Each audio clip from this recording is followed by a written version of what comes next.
오늘 몇 번째 시간 같은데요. 성서적 구원 지도론이죠.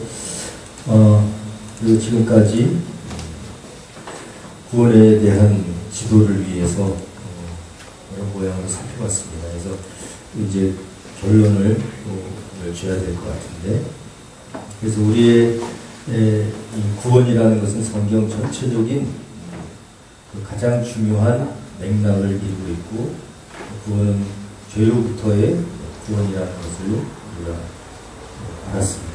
그래서 그 죄는 하나님부터 멀어졌다는 것이었고, 멀어졌다는 것은 하나님의 뜻대로 할 수 없는 상황이 되는 거죠. 그래서 그걸 하마티라는 단어를 표현해서 이제 하나님께 떨어지고 멀어진 패송타된 그런 상태가 죄다. 땅에 찍힐 정도로 돼서 다시는 회개하거나 회생할 수 없을 때 우리가 사탄적인 죄다. 이 불순종의 인간의 죄는 회개하고 하나님의 마음을 메타노에 돌렸을 때 하나님께서는 예수 그리스도를 통해서 우리 모든 죄를 용서해 주신다. 그래서 오직 천하 인간에게 구원 얻을 만한 이름은 예수 그리스도의 이름밖에 없고, 결국 우리의 구원의 권세가 있어야 되는데 그 구원의 권세는 삼위일체 되신 예수 그리스도의 이름으로만 가능하다. 그래서 예수 그리스도는 구약 성경과 신약 성경의 내용으로 볼 때 구약적으로 예수 그리스도의 오신 길이 우리에게 성경을 통해서 계시되어 있고, 또 메시아를 통해서 이제 또 그 구원의 역사가 이루어지는 것이죠. 그래서 구원의 예표에 대해서 구원의 실상, 구원의 실상은 예수 그리스도의 말씀이 육신이 되었기 때문에 말씀을 통해서 구원이 이루어지는 것이고, 예수의 보혈의 권세를 통해서 구원이 이루어지고, 또 하늘에 오르셔서 보내신 성령을 통해서 죄 사는 권세를 통해서 구원의 역사를 이룰 수 있다. 이제 구원은 또한 그 과정이 있는데, 그 구원의 과정을 로마서 8장 30절을 통해서 이제 구원의 서정이라는 것을 통해서 이 구원의 과정을 예정돼서 소명되어서부터 중생되어지고, 믿음과 회개를 통해서 이제 세례를 통해서 확정이 되어지고, 그래서 칭의와 또 성화의 과정, 견인이란 중요한 단계가 있고, 영화의 단계에 이르게 되는 것이다. 그런 부분. 또 이제 그 칼빈의 이론에 의해서 그 5대 감령을 통해서 튤립 이론이라는 것을 통해서 우리가 그 내용들을 살펴봤고요. 또 이렇게 구원 얻은 자들은 구원 얻은 자의 삶을 살아야 되는데, 그 구원 얻은 자의 삶의 지표가 이제 주기도문을 통해서 나타났다. 그래서 주기도문을 우리가 잘 안다는 것은 이제 구원 얻은 자로서의 삶을 잘 살고 있다 하는 거죠. 그러니까 주기도문적인 삶을 살 수 있도록, 그래서 주기도문은 이제 하나님을 향한 당신 청원과 이제 우리 청원이 있는데, 이제 당신 청원은 삼위일체적인 하늘에서 뜻이 이루어진 것처럼 땅에서도 이루어지기 위한 하나님을 향한 하나님의 뜻이 이루어지기 위한 것이고, 또 이 땅에서 이제 우리의 청원대에게는 우리 일용할 양식과 죄 사하지 문제와 또 시험에 들지 않는 것과 악에서 구원이 되어지는 이런 내용들. 그래서 우리의 삶이 그렇게 사라져야 된다는 거죠. 그래서 이렇게 주기도문을 통해서 우리의 삶이 하나님이 원하시는 그 뜻대로 살 수 있어야 구원 얻은 자인 것이다. 그래서 이것을 땅끝까지 이르러 가르쳐 지키게 해야 된다. 그것이 우리가 이번 학기에 배운 그 teaching theory, 지도 이론이라 했죠. 그래서 salvation, 이 구원에 대한 지도를 그렇게 해야 된다는 거죠. 그러면 오늘은 이제 이 과목을 이제 마감을 지면서 제가 저번에 말씀했던 대로 이 칼빈의 그 구원 이론과 5대 감령이라는 거죠. 알미니우스의 그 내용을 조금 이렇게 성경을 통해서 좀 깊이 좀 살펴보려고 해요. 사실은 이제 칼빈의 그 5대 감령이라는 것은 칼빈이 그냥 이렇게 만들어낸 건 아니었다. 그리고 사실 이제 그 당시에 이 칼빈 같은 분은 마르틴 루터의 종교 개혁 이후로 이 개혁주의, 그래서 로만 카톨릭으로부터 이제 새롭게 개혁하는 운동의 일환으로 이제 개혁주의가 나타나게 된 건데, 1600년 그 당시부터 이제 이 스위스와 이탈리아 좀 이렇게 이어지는 제노바라는 곳에서 이제 많은 회의를 했고, 그리고 특히 그 당시에는 화란, 지금 여기 네덜란드죠. 그 화란에서 굉장히 그 신앙적인 문제들을 많이 다루고 또 신학을 가르치고 이렇게 했었어요. 그런데 화란에서 이제 호른 헤르트라는 사람이 어느 날 호른 헤르트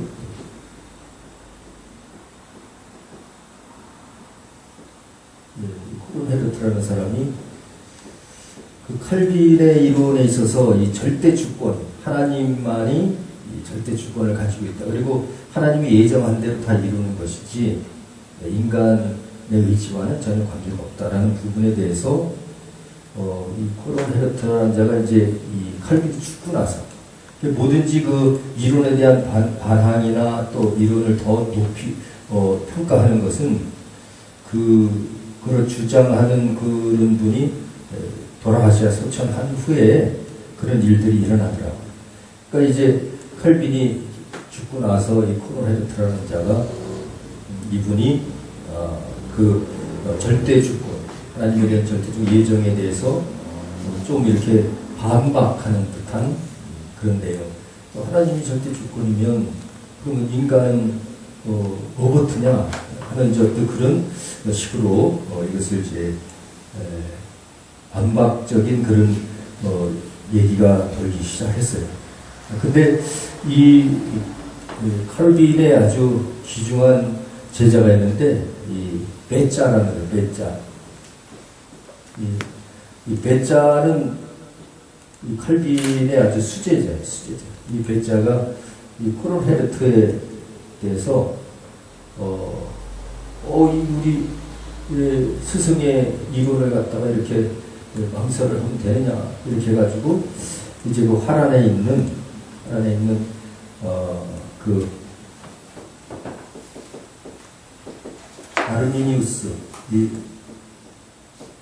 아르미니우스가 그 화란에서 이제 저 같은 이제 이런 학장을 하고 있었어요.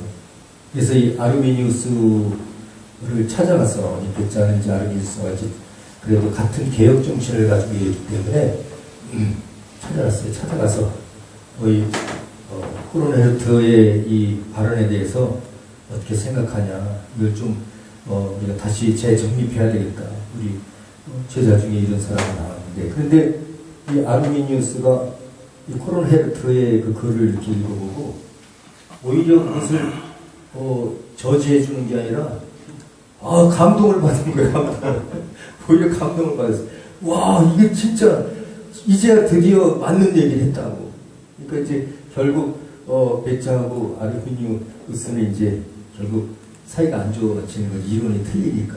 이제 그렇게 해서 이 아르미니우스가 이제 이 호른 헤르트의 말을 듣고 자신이 그 강령을 먼저 만들었어요. 그러니까 사실 이 칼빈의 강령이 먼저 나온 게 아니고 아르미니우스의 강령이 그것에 대한 그 반항적인 그런 어떤 규를 세운 거죠. 그래서 그 아르미니우스의 첫 번째로 그 인간의 자유의지를 얘기한 거. 하나님이 절대 주권이 아니다. 인간이 절대적으로 타락한 게 아니라 절대적 타락이 아니라 이것은 자율적인 구원을 얻을 수 있다. 자율구원. 이것은 인간의 자유를 가지고 인간의 자유의지가 바로 우리 구원의 영향력을 준다. 자유의지가 구원의 영향력을 준다. 그걸 이제 자유의지라고 해요. 이것을 이제 발표하고, 그 다음에 이 하나님이 우리 구원 얻을 자를 선택하는 거는, 그것은 하나님이 절대적인 것이 아니라 절대적으로, 예정해서 절대적인 예정에 위해서 하는 게 아니다. 이것은 절대적이 아니고 상대적이다. 그러니까 제한적인 속죄가 아니라 우리 선택할 때 무조건적이자 조건적인 선택이다. 조건적 선택. 조건적인 선택이에요. 그래서 인간이 구원 얻을 만한 사람이어야 구원하는 거지, 하나님께서 예정을 미리 해가지고 구원한 건 아니다. 이렇게 이 알미니우스는 이제 코론 헤르트의 그 내용을 보고, 코론 헤르트가 이제 비슷한 내용을 얘기했겠죠. 그러니까 뭐 감동을 받고 이렇게 이제 얘기를 하는 거예요. 그리고 이건 제한이 아니라 이 만인 구원. 예수 그리스도께서 십자가에 죽으신 것은 전체를 다 구원하기, 모든 인류를 다 구원하기 위해서 죽은 거지, 어떤 제한적으로 부분을 위해서 십자가에 죽으신 게 아니라 만인 구원을 이제 얘기하고 있어요. 그리고 그 성령에 의해서 저항을 할 수 있다. 인간의 자유의지가 있기 때문에, 이 자유의지가 그래서 이 알미니우스의 굉장히 중요한 단어가 돼요. 이론에 있어서 인간은 자유의지가 있기 때문에 이 자유의지로 인해서 성령을 거역할 수 있다. 성령 거역 가능하다. 성령을 거역할 수 있다. 인간이, 그러니까 성령 소멸하지 말라고 그러고 성령을 근심시키자 말고 성령을 거역하지 말라는 단어까지 나왔다. 이제 이렇게 해서 인간은 자유적으로 성령을 거역할 수 있기 때문에 거역하지 말라고 그랬지.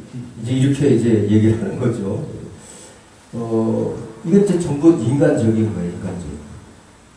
그리고 이제 다섯 번째, 이제 이 칼빈의 이름에 이제 도르트 회의에서 이제 다시 정해져서 이제 그 성도의 견인을 이렇게 받게 되는데, 여기는 이제 완전한 자유의지만을 주장하고 있어요. 그래서 견인 받는 것이 아니라 인간의 어떤 뜻에 의해서 인간의 의지를 굉장히 중요시 여겨서 구원을 얻었어도 지금 구원에서 구원을 잃어버릴 수 있다.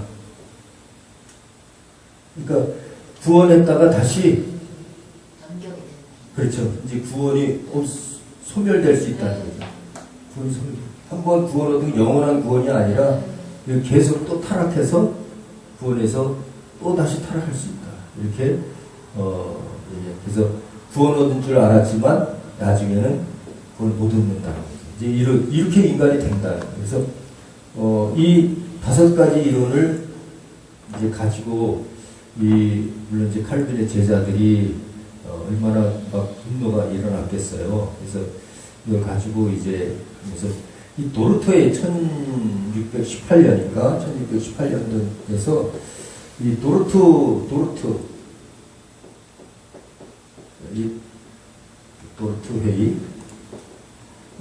회의에서 이제 결정이 되는데, 도르토 회의가 하기까지 한 150번 정도 회의를 했어요. 그러니까 이런 내용을 가지고 그냥 한두 번의 정의가 아니라 한 150번 정도를 제노바 중심으로 해서 이제 화란 내에서 이제 의견을 주고받으면서 최종적으로 도르토에서 1618년도에 이제 칼빈의 5대 강령을 딱 정하는, 칼빈의 5대 강령이 드디어 나타나는데, 그 칼빈의 5대 강령이 여러분 잘 아는 튤립 이론 있잖아요. 그죠? 튤립 이론 저번에 배웠죠? 튤립, 이렇게 앞자만 튤립 이론. 그래서 제일 처음에는 이게 전적인 토탈, depravity, PRA,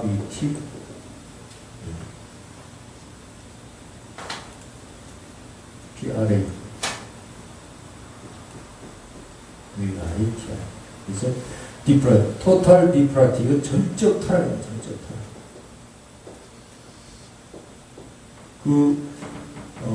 인간은 자율로 구원 얻는 것이 아니라 전적 타락이기 때문에 인간 자신으로는 구원 얻을 수가 없다. 인간 자신으로는. 그래서 이 전적인 타락을 위해서, 전적 타락. 이 자율 구원에 대한 반대의 강령을 그래서 도르토에서 통과된 거예요. 이것을 합의가 된 거예요. 그래서 이것이 맞는다고. 그리고 이제 두 번째는 조건이 아니라 무조건적. 그래서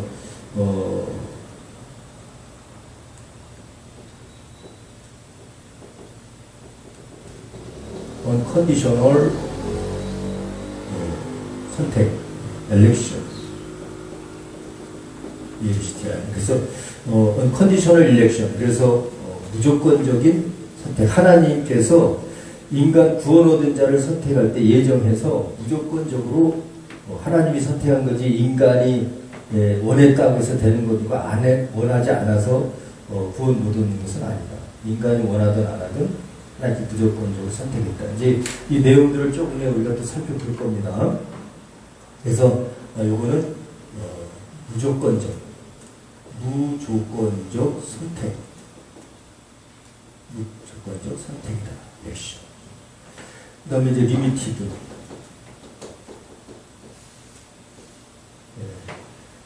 어턴먼트. T-O-N-E-M-E-N-T. 이렇게, 어턴먼트. 그래서, 리미티드 어턴먼트. 제한적인 구속. 제한적 구속. 무슨 얘기냐면, 이건, 여기, 알미니우스는 만인이 보는데, 그러니까 제한적인 거 아니라 전체가 다 구원 얻는다. 예수 그리스도의 죽음은 전체의 구원을 위한 것이다. 근데 이 도르토에서는 그 칼빈의 5대 공명 중에 세 번째는 아니다. 제한적으로서 그러면 나중에 다 천국 갈 거 아니냐? 근데 천국 못 가는 사람이 있다. 구약 시대도 보면 다 천국 가야 되는데 물로 심판받은 게 있는데 벌써 그런 의미로 이 신약 시대를 얘기하는 거예요. 물론 이제 신약 시대 때 얘기하는 거예요. 그래서 이제 어떤 사람들은 우리가 뭐 잘못해도 결국에는 다 인간이 그렇게 태어난데 하나님이 죄짓게 해서 죽이겠어. 결국엔 다 살릴 거야. 이런 어떤 이제 안전망을 만들어 놓는 거죠. 인간적 알미니우스는 그렇게 만들어 놓죠. 그러나 리미티도 들을 게 있는 자도 있고 들을 게 없는 자도 있다는 거예요. 그래서 알곡과 가라지가 분명히 있다고 했단 말이에요. 그게 전체적인 구원을 이룬다면 가라지가 왜 있겠느냐. 그런 의미죠. 여기서는. 물론 이게 다 틀린다는 건 아니에요. 이게서 육체적인 것을 생각할 때는 우리 이성이나 내 겉사람 할 때는 이게 맞아요. 틀린 게 아니에요. 그러나 우리 영적인 이 내면 세계를 볼 때는 이건 완전히 틀린 거죠. 율법적으로 맞아도 진리로 내적인 내에서는 이게 맞는 거예요. 일레지스토리.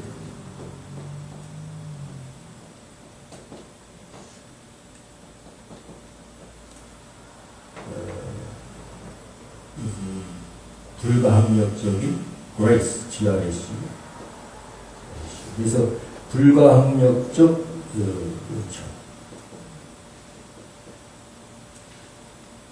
불가항력적 은총이라는 건 뭐냐면 그 하나님이 주신 성령으로 우리에게 은혜를 주고 성령을 통해서 우리에게 은총을 베푼 것은 불가항력, 인간이 대항할 수 없다. 대항할 수 없다. 근데 여기서는 알미니아는 자유의지가 있기 때문에 인간이 거부하면 성령 해방도 할 수 있다. 거부할 수 있다는 거죠. 자유의지로. 그래서 성령 거역까지도 가능하다고 그러니까. 그러나 여기서는 성령은 아무 누구도 성령이 아니고서는 성령은 죽은 자도 살리는 능력이 있는데 죽은 자도 살리는 그런 능력, 진리의 영을 어떻게 거역하냐. 거역할 수 없다는 거예요. 그러니까 이건 영적으로 볼 땐 이게 맞지만 우리 육체적으로 볼 땐 이렇게 해석할 수 있다는 얘기. 알미니우스는 이 영적인 신앙이 없는 거지. 그러니까 이 영적인 사람들이 볼 때는 이거 다 짐승과 같다 이렇게 표현하는 거예요. 알미니우스. 마지막에 이제 퍼스버런스.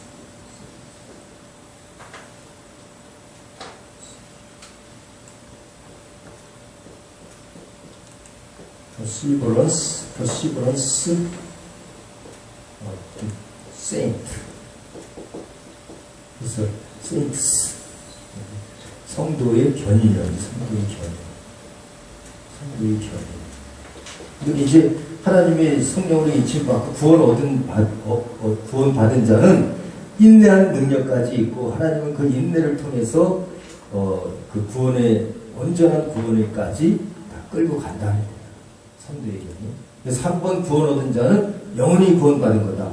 이게 이제 perseverance of the saints, 성도의 견인이에요. 그러나 이 알미니우스는 구원한 것이 한 번 구원 얻다고 구원 얻은 것이 구원을 잃어버릴 수 있다.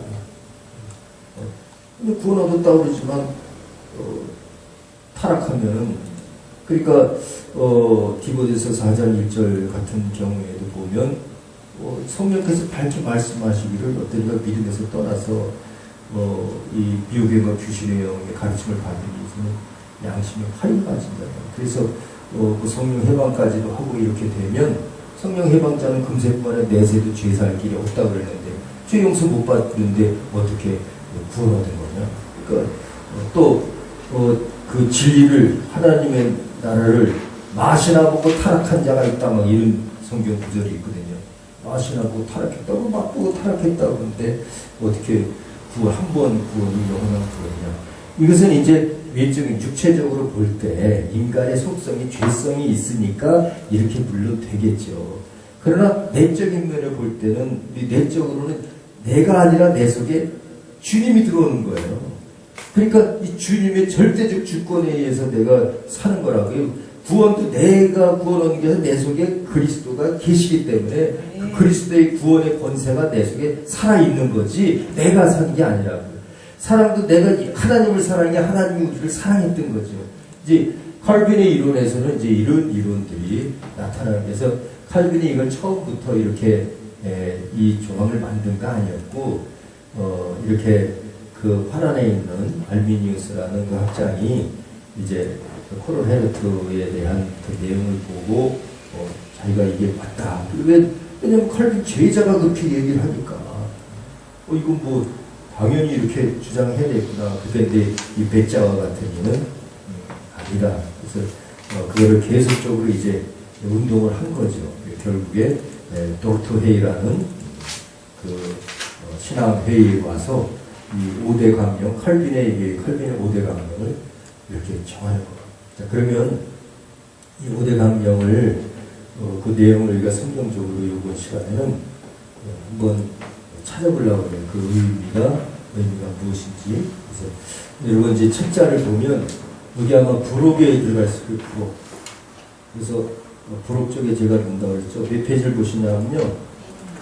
147페이지. 147페이지 있죠? 네. 한번 보세요.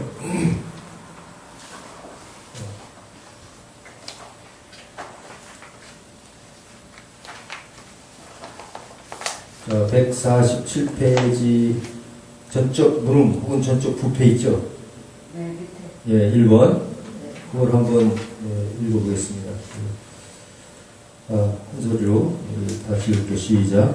타락으로 말미암아 인간은 스스로가 복음을 믿어 구원을 얻지 못한다. 죄인은 하나님의 일들에 대하여 죽은 상태이며 장님이며 규모이다. 그의 마음은 속이는 것이 가득 차 있으며 절망적으로 부패했다. 인간의 의지는 자유하지 않으며 악과 본성의 종이다. 그러므로 인간은 영적인 영역에 있어서 악에 대하여 선을 선택하지 않는다. 사실은 할 수 없다. 결과적으로 죄인은 그리스도에게로 이끄는 데는 영의 도움 이상을 필요한다. 그것은 성령이 죄인을 살게 하고 또 새로운 본성을 주는 증상이 필요한다. 믿음은 인간이 구원을 위하여 기여하는 어떤 것이 아니라 그 자체가 하나님의 구원의 은총이다. 그것은 하나님이 죄인에게 주신 은총이다. 그러니까 인간은 전적으로 타락해 있다는 것이에요. 그것은 무슨 의미냐면 이제 로마서 5장 12절을 보면 로마서 5장 12절은 어떻게 나오냐면 사람이 한 사람으로 말며 죄가 이르고 죄가 모든 사람이 이 사망에 이르는 거 아니에요. 모든 사람이 한 사람이. 그래서 모든 사람이 사망에 이르렀다는 것은 모든 사람이 다 타락했다는 거죠. 또 그런 의미가 있을 뿐만 아니라 로마서 3장 10절 11절에 보면 기록한 바 의인은 없나니 하나도 없다고. 그럼 의인은 없다는 것은 모두가 다 타락해 있는 거예요. 전적 타락했다. 근데 이제 문제는 뭐냐? 여기서 문제는 뭐냐? 우리가 이 죄라는 것은 하나님으로부터 이렇게 떨어진 상태라고 그랬죠? 아말티아. 그러면 하나님으로부터 떨어져 나간 상태가 어떤 상태일까? 그럼 전적 타락과 또 이렇게 타락해서 인간이 스스로 구원 얻을 만한 그런 자격이 있는가? 이걸 봐야죠. 사탄은 완전히 땅에 찍힌 것으로 이렇게 돼 있잖아요. 그렇죠?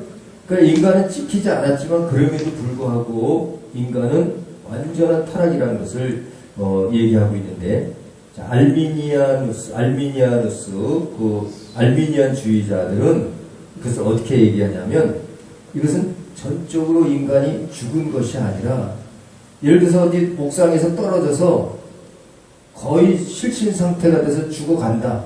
완전히 죽은 게 아니라, 그렇기 때문에 이를 빨리 병원에 싣고 가서 고치면 나을 수 있다. 이렇게 보는 거예요. 우리 죄를. 그러니까 완전히 죽은 것이 아니라 조금 생명이 있다는 거지. 그 자유의지를 내가 살고자 하면 살릴 수 있다는 거예요. 인간이. 어떻게 맞는 것 같아요? 인간 스스로 살 수 없어요. 그렇게 죽은 것이 아니라 죽었던 인간이라고. 우리가 죽었던 인간이 살아나는 거지 죽을 뻔한 게 사는 게 아니에요. 그러니까 예를 들어서 예수 그리스도께서 십자가에 거의 뭐 까부러 쳤다가 살아나신 게 아니라 완전히 죽었다 살아난 것처럼 우리는 이제 그거를 봐야 돼. 그러니까 우리 영혼도 완전히 죽었던 거예요. 죽었는데 타락해서 살 이 방법이 없어요. 그걸 여기 얘기한 전적 타락이라. 전적 타락의 의미를 알겠죠. 칼빈이 얘기하는 전적 타락은 이제 더 이상 살 길이 없는 거예요. 그러니까 누구에게 의해서만 살 수 있어요? Yes. 하나님, 그렇죠. 예수. 하나님에 의해서만 살 수 있는. 인간 스스로는 살 수, 내가 자유의지가 있어도, 나 살아야 되겠다라는 그런 자유의지가 있어도 못 사는 거예요. 근데 알미니우스는 살 수 있다고 봤던 거죠. 인간은 죽을 뻔 했던 인간이 아니라 죽었던 인간입니다. 죄로. 아멘. 죄의 삭은 사망이죠. 아멘. 죄의 삭은 사망이기 때문에 죄로 우리는 죽을 뻔 했던 게 아니라 죽은 거예요. 죽을 뻔 했더라면 알미니우스의 말이 맞는 거죠. 살릴 수 있잖아요. 죽을 뻔 했는데 죽은 거예요. 이것은 어떻게 보면 그 아담과 하와 때의 상황과 비슷한 거예요. 아담과 하와 때 먹으면 정령 죽으리라 그랬잖아요. 그 죽을까 하노라 하는 그 말을 들은 거나 똑같은 거죠. 알미니우스가. 그러니까 우리가 그걸 보더라도 성경을 통해서 구약이나 신약이나 어두면을 보더라도 인간은 죽을 뻔했던 것이 아니라 완전히 그 영혼이 죽었어. 그것을 전적 타락이라고 합니다. 그러니까 무슨 얘기냐면 예수 그리스도 이 포도나무에 가지가 붙어 있지 않으면 절로 말라서 죽죠. 그렇게 떨어진 상태란 말이에요. 우리가 떨어졌다는 거는 그렇게 떨어진 상태를 얘기하는 거예요. 하나님부터 타락했다는 거는. 그러니까 그것이 접붙임을 다시 받아야 이제 살아날 거 아니에요. 그러니까 예수 그리스도 없이는, 예수 그리스도의 접붙임 받지 않고는 살 자가 아무도 없는 겁니다. 아무리 살고 싶어도. 잘라진 가지가 살고 싶다고 살 수 있을까요? 없죠. 죽을 수밖에 없고. 이 전적 타락의 의미를 여러분은 앞으로 그렇게 칼빈이 얘기한 전적 타락이라는 건 그렇게 죽을 뻔한 것이나 완전히 죽었다. 정령 죽으리라지 죽을까 하노라가 아니다. 포도나무에 붙어 있어야 사는 거지, 절로 사는 거지, 떨어져 있는 상태이기 때문에 그것을 전적 타락이라고 한다. 이렇게 돌감나무에 묻어있던 우리가 잘려서 참감나무에 다시 붙어야 사는 거예요. 그렇죠? 완전히 죽은 거예요. 그 상태를 얘기한다는 것을 우리는 알고 있어야 합니다. 그래서 이거는 자율적이 아니라, 구원이라는 것은 자율적인 것이 아니라, 이게 알미니안 자율이라고 그랬죠? 이게 자율이 아니라 타율이다. 타율. 내가 사는 게 남에 의해 사는 그 남이 누구냐면 예수 그리스도죠. 그래서 타자에 의해서 우리가 사는 것이다. 자, 그리고 또 한 가지 여기 이제 전적 타락에 있어서 우리가 알아야 할 것이 있어요. total depravity, total depravity에서 알아야 될 일은 이 오염의 관계예요. 오염. 자, 이 죄로부터 이 오염의 관계인데 우리가 어떻게 이 오염과 무능력을 가져왔냐 하는 거예요. 이것을 이제 어떻게 표현하냐면 우리가 전적 타락했다는 것은 이 오염이 되는데 이 죄, 사탄으로부터 오염된 이 죄가 어떤 오염이냐. 사실 우리 죄가 어디로부터 들어왔어요? 사탄으로부터 왔죠? 아담과 하와 때 옛뱀을 통해서 죄가 들어온 거잖아요. 우리 알고 있잖아요. 그 오염의 관계를 어떻게 표현하냐면 전적 타락에서는 뭐냐면 이 로마의 사형법을 통해서 얘기해요. 로마 시대에 사형을 시키는데 사형법 중에 어떤 사형이 있었냐면 죽은 시체가 있잖아요. 이 사람을 빨가벗겨가지고 이 죽은 시체하고 합쳐서 이 밧줄을 꽁꽁 묶어요. 그러고서는 버려요. 그러면 이 시체의 영향을 받아서 그것도 썩어서 죽는다. 이게 죄의 오염을 그렇게 로마의 사형법에 비교해서 설명을 했어요. 전적 타락을. 그러니까 이런 생각만 하면 좀 아니 로마에 그런 사형법이 있었다니까요. 이거는 뭐 어떻게 보면 진짜 막 이 악랄하게 막 우리 식민 시대 때 이렇게 사용하고 그런 거 보면요, 이 여러 가지 많아요. 좀 우리가 생각할 때 이게 말도 안 되는 소리 같지만 그렇게 이제 표현을 한 건데, 그래서 이제 이거 total depravity라고도 하지만 total inability, 전적 무능.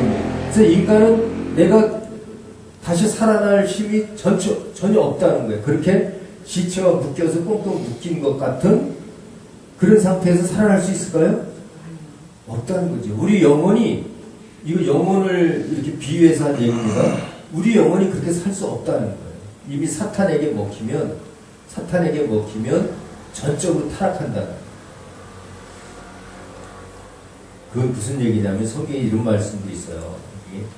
이 사람이 심판에 해당하는 일을 하면서도 옳다고 하더라. 그것은 무슨 얘기냐면 내가 심판에 해당하는 일을 하면서 심판에 해당한다고 생각하지 않고 옳다고 생각하는 거예요. 그것처럼 내 자신이 사탄에게 이렇게 복속이 되면요, 진자는 이긴 자의 종이 돼요. 그 사탄의 종이 돼서 사탄이 하는 그 지시가 옳은 줄 알고 하는 거예요.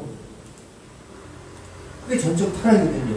옳은 줄 알지 사탄이 하는 것이 옳지 않다고 생각하면은 그 성령을 받았을 때 그렇게 생각하는 거고, 하나님의 영향력을 받았을 때, 하나님의 영향력을 받지 않으면 내가 귀신이 하는데도 이것이 성령이 하는 것으로 모든 인간이 그렇게 살아가는 거예요. 그러니까 사탄의 그 자녀였는데 나는 사탄의 자녀였는지 모르는 거죠. 그래서 예수를 진실로 믿기 전에는 마귀의 자녀였다. 모든 자가 마귀의 자녀였다는 거죠. 이것은 전적으로 타락했었다. 우리가 그걸 시인해야 돼요. 그러니까 믿지 않는 자들을 그가 뭐 열심히 일했다고 구원 얻는 건 아니에요. 도르토헤에서 그 얘기도 했어요. 믿지 않는 자가 구원 얻은 행동을 했다고 해서 구원 얻는 건 아니라 스스로 구원 얻을 자가 없는 거예요. 전적 타락한 자. 그가 옳은 일을 한다고 했지만 그 옳은 일은 자기가 한 것이지 예수의 이름으로 한 것이 아니에요. 하나님의 이름이에요. 성령으로 한 것이 아니라. 그러니까 그냥 겉으로 드러냈을 뿐이죠. 외식이죠, 외식. 외식의 신앙은 구원 얻을 수 없는 거예요. 그러니까 바리새인과 서기관들이 아무리 의롭게 했죠, 그들이. 그러나 예수의 마음을 가지고 한 건가요? 아니었잖아요. 그러니까 너희가 바리새인이나 서기관보다 의롭지 못하면 그것보다 의로워야 돼요. 바리새인의 서기관보다 의롭지 못하면 하나님 나라 갈 수 없다 그랬어요. 하나님 나라 갈 수 없다는 건 구원 얻지 못하는 거죠. 그럼 바리새인과 서기관은 어떤 사람들이에요? 율법을 99% 지킨 사람. 선한 행동을 한 거죠. 율법을 지켰다는 것은 가장 육체적으로 선한 법이 율법이거든요. 그 법을 다 지켰는데 그것보다 더 의롭지 못하면 하나님 나라 갈 수 없다는 것은 그것 가지고는 안 된다는 거죠. 바리새인과 서기관의 의 가지고는 하나님 나라 갈 수 없다는 거예요. 산상수훈에서 얘기했잖아요. 그것은 뭐냐면 인간으로서는 누구나 전적 타락이라는 거예요. 스스로 구원 얻을 자가 자율 구원이 아니다는 거죠. 타율 구원. 스스로 구원 얻을 자가 없다는 사실을 우리는 알 수 있어요. 자, 이제 전적 타락이라는 네 글자가 그냥 아무것도 아닌 게 아니죠. 굉장히 큰 뜻이 있죠. 로마 사용법까지도 나오고 죄의 오염이 어느 정도 오염되는 건지 스스로 내가 그 죄의 오염을 피할 수 없어요. 하나님에 의해서 이루어지는 거예요. 그래서 이제 우리는 절대적으로 타락했다는 사실을 우선으로 알고 있어야 되는 거예요. 그거는 시인해야 해요. 여러분과 저의 영혼은요, 절대적 타락이에요. 귀신을 분별할 수 없을 만큼 타락한 겁니다. 만약에 사탄 마귀를 분별할 수 있을 정도라면 타락한 거 아니에요. 그렇기 때문에 우리 자신이 가룟 유다가 보세요. 가룟 유다가 자기가 마귀짓 하는 것을 알고 있었을까요? 근데 예수님은 그를 향해서 뭐라고 해요? 너는 마귀니라 그러죠. 맞아요? 인간이 그렇게 타락해 있는 거예요. 예수를 파는 짓을 하고 자기 스승을 팔아먹고 기분 나쁘다고 막 오도하고 여기저기 당져서 괴롭히는 하나님의 일을 방해하는 일을 하고 그러고서 또 죄인 줄 모르는 거죠. 이 세상 예수를 믿지 않는 자들이 다 그런 거예요. 착한 것으로 구원 얻지 못한다. 이 도르토에서 그거 얘기합니다. 예수가 아니고서는 착한 행동으로는 구원 얻을 수 없다. 바리새인과 서기관보다 더 의롭지 않으면 안 된다는 것은 바로 예수 그리스도를 의인인 예수 그리스도를 통해서 전적으로 타락한 것을 그의 주권으로 회복하지 않으면 구원 얻을 수 없다. 그 얘기예요. 이제 알겠습니까? 네, 이해가 가죠?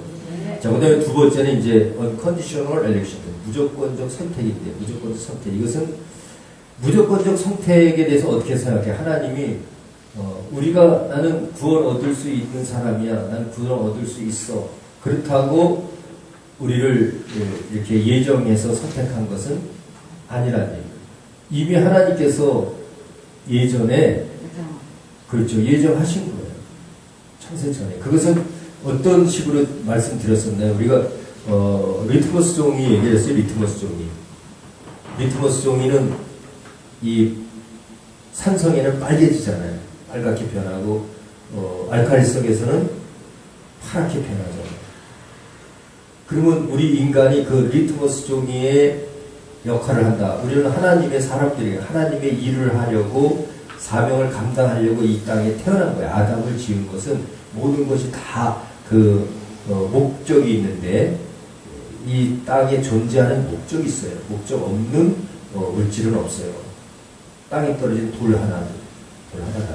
그러면 인간이 그렇게 태어날 때 하나님이 지었을 때 어떤 동물원 구경하듯이 인간 잘 살아 낙원에서 잘 살도록 동물 애완용 보듯이 그렇게 짐승 키우듯이 한 건 아니거든요. 우리가 목표가 있어요. 목적이 있습니다. 그래서 그 목적은 한마디로 온 천하의 피조물이 하나님께 영광 돌리기 위한 거예요. 맞죠? 하나님께 영광 돌리기 위한 것이라는 것은 하나님이 원하는 계획대로 그 계획을 완수할 임무가 있다. 하나님께 영광 돌려서 하나님의 뜻을 이루어야 하나님께 영광 돌리는 거죠. 뜻을 반대하면 아니잖아요. 그 뜻에 뭐가 있었냐? 이미 죄를 해결하려는 의도가 인간이 죄를 짓기 전에 죄가 있었잖아요. 맞죠? 사탄의 죄가 있잖아요. 그때. 그 죄를 해결할 의도를 가지고 인간을 창조했다. 그러면 우리 인간은 리트머스 종의 역할을 한다면 이 사탄이 죄인가 의인가를 분별해야 되겠죠. 근데 그 사탄하고 아담 하와가 하나님 만든 인간인데 이렇게 만나니까 리트머스 종이가 알칼리성은 파랗게 변하고 산성이 빨갛게 변할 텐데 이게 의로 변했어요? 악으로 변했어요? 인간이 악으로 변했잖아요. 그렇다면 이 접했던 사탄은 악이에요, 의예요? 악이죠. 그러면 하나님께서 분별을 이제 우리 인간을 통해서 사탄을 심판한 거죠. 악하다고 증거가 됐잖아요. 우리는요, 하나님의 증인이에요. 인간 하나님의 증인이에요. 리트마스 종이는요, 증거종이에요, 증거종. 알칼리성이 산상인재를 증거하는 종이. 우리는 죄인가 악인가를 증거하는 종이에요.